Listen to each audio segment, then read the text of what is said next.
Origin, उनका life cycle और एक ही टाइम पर इतनी बड़ी संख्या में वो दिखते क्यों हैं। सबसे पहले एक मिथ क्लियर कर देते हैं।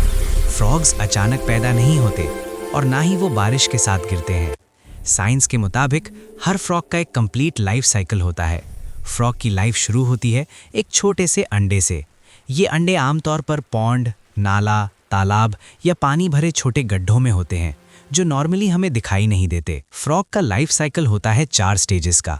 स्टेज 1 एग यानी अंडा, स्टेज 2 टैडपोल यानी larva, stage 3 young frog, stage 4 adult frog. सबसे इंटरेस्टिंग बात यह है, एक फीमेल फ्रॉग एक ही बार में 1000 से लेकर 4000 तक अंडे दे सकती है।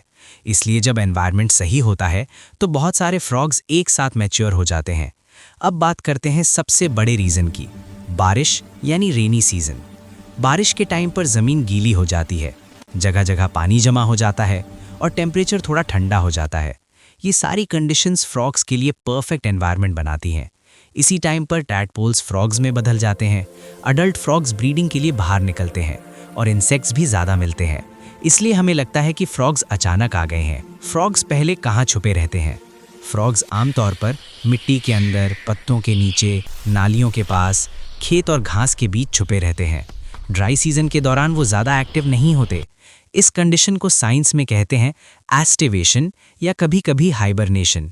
जैसे ही बारिश शुरू होती है वो सब एक साथ बाहर आ जाते हैं। नेचर में फ्रॉग्स का रोल।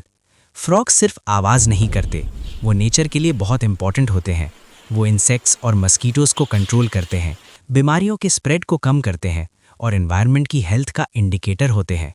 अगर किसी जगह फ्रॉग्स बिल्कुल दिखना बंद हो जाएं तो ये एक वार्निंग साइन होता है कि एनवायरनमेंट खराब हो रहा है। क्या फ्रॉग्स खतरनाक होते हैं?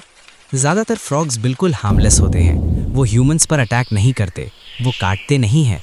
अगर वो जंप करते हैं तो सिर्फ डर की वजह से।